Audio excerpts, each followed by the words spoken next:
Hello and welcome. My name is Michael Desmond, and I will be presenting our paper entitled Increasing the Speed and Accuracy of Data Labeling Through an AI-Assisted Interface. I want to start by setting some context. Many learning problems still require people to manually examine and label data, and it's well understood that labeling can be tedious and error-prone. Human labelers get distracted, they accidentally select a wrong label, their interpretations of labels change over time, and in a general sense, human effort is costly. Large label spaces are a further challenge. As the number of labels increases, it gets more difficult to make decisions, and the basic mechanics of labeling become more difficult. We wanted to understand how AI assistants could help the labeling process, especially when working with larger label sets. So what do we mean by AI-assisted labeling? At a high level, it's all about using an estimator or a statistical model to predict labels. So as you, the labeler, labels data, a model is simultaneously learning to predict labels for the examples that you have not yet labeled. And we can use these predictions to assist the labeler and make the labeling experience easier, hence AI-assisted labeling.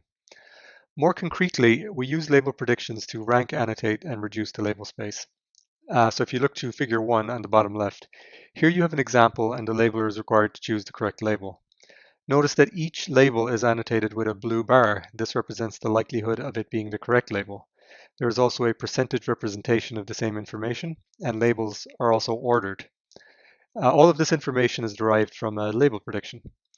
Finally, there's a View More option at the bottom of the view. This is important. So initially, the visible label set is limited to the top 5 labels, the top 5 predictions, to reduce what we call the labeler's decision space.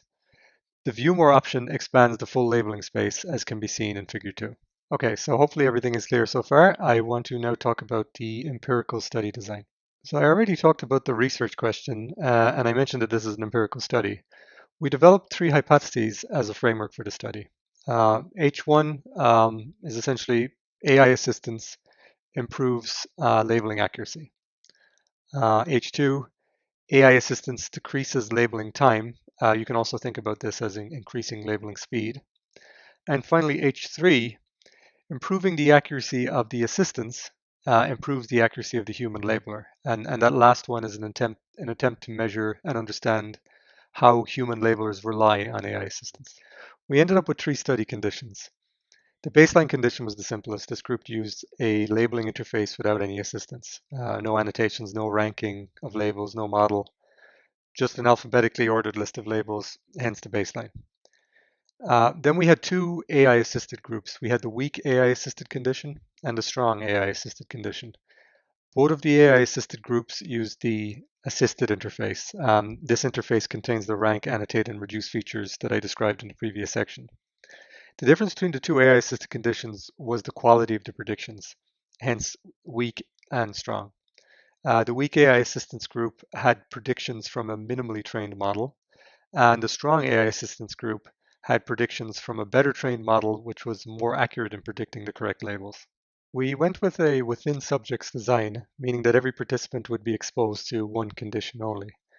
We designed a 30-minute short text labeling task. The domain was telecommunication customer service inquiries. We randomly selected a set of 100 short text examples that each participant would label, and there were 21 labels to choose from. Of the 100 examples, the first 21 examples were interactive training examples, meaning that the labeler would choose a label and they would get feedback as to whether they were correct or incorrect, along with labeling guidelines. This would allow participants to warm up and become familiar with both the interface and the labels.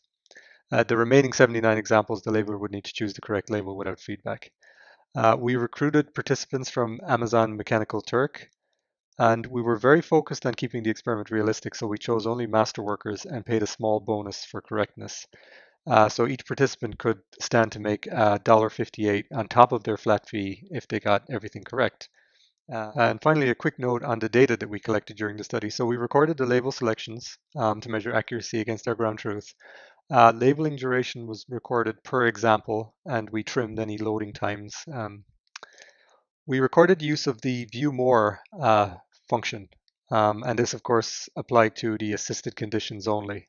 So let's move on to the analysis and the results. Let's start looking at the results around labeling accuracy. So I've included the hypothesis H1 for reference, and this hypothesis states that essentially that AI assistance improves human labeling accuracy.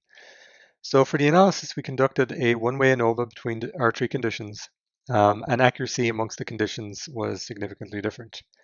And you can see the mean and standard deviations in the list there. So participants in the baseline condition were approximately 72% accurate.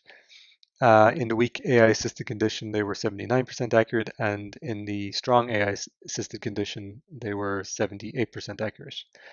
Interestingly enough, the strong AI group performed slightly worse than the weak AI group, and I'll have more on that a little later. In the post-hoc analysis, we found that there was a significant difference between the baseline and the weak assistance. However, we found that the difference between the baseline and the strong assistance was not significant. So we accept H1. Moving on to labeling duration, and again, I've included the related hypotheses for reference.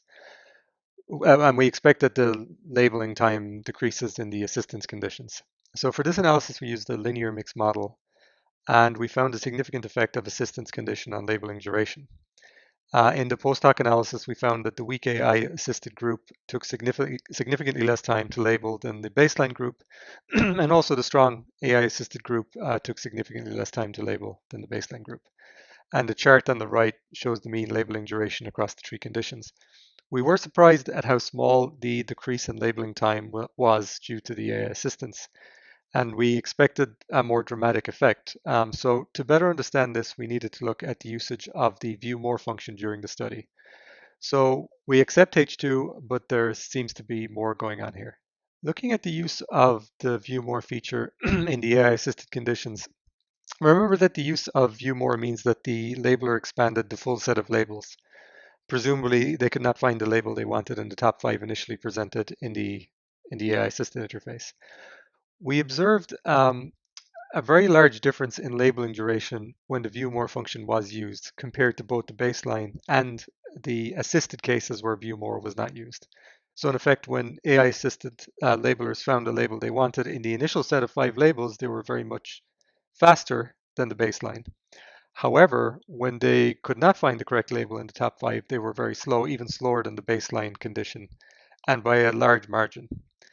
So some of this can be explained due to the mechanical task of expanding the labels. So you have to click the button to expand. However, we determined that the bigger problem here was that the probabilistic ordering of labels, per example, removed the consistent spatial ordering of labels that was present in the baseline interface. So the AI-assisted labelers were unable to learn and take advantage of consistent label positions because the labels changed, the order of the labels changed for every example. The final hypothesis that we considered was around variation in the quality of predictions and how that affects the accuracy of the human labeler. We expected that a more accurate AI assistance would improve human labeling accuracy. It turned out that the accuracy difference between the weak AI assistance group and the strong AI assistance group was not significant. So for this study, we reject H3. And in support of this result, we also found that the weak AI assistance group used the view more feature significantly more than the strong AI assistance group, meaning that the labelers using the weak AI needed to search outside of the recommended label set more often. So at least at a high level, we didn't observe any over-reliance on the AI assistance. Beyond the results and analysis, we also wanted to capture some design recommendations for this work. So going back to one of our surprising results, we observed that it was faster to label data with the baseline interface than the AI-assisted interface in the case where the view more option was necessary. And we traced this back to the ordering of the labels. In the baseline case, the labels are consistently ordered alphabetically.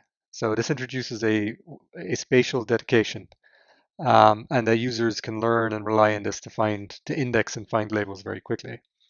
In the AI-assisted case, the labels were reordered by probability or likelihood of correctness for each example. So there was no consistent spatial location of any particular label. They would change depending on the model's predictions for each example.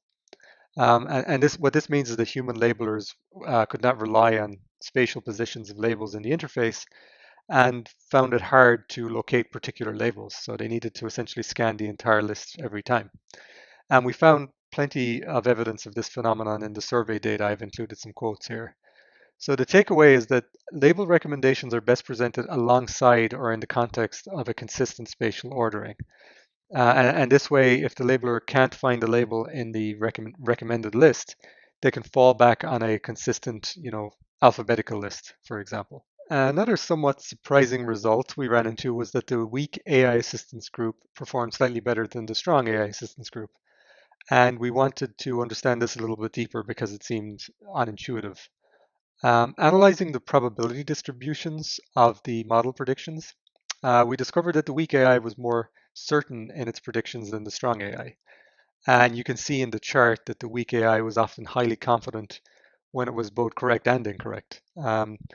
Digging a little deeper, we found that labelers agreed more often with the strong AI when it was incorrect, as compared to the weak AI when it was incorrect. And the theory here is that it's possible that the confident but often incorrect weak AI fostered a greater degree of distrust on behalf of the labelers, who were then more likely to scrutinize its predictions. On the other hand, the strong AI being more often correct and exhibiting a more appropriate confidence range may have caused labelers to more often trust incorrect predictions. So overall, we believe that the calculation and presentation of model confidence should be carefully considered, given that it may affect labeler performance in subtle ways.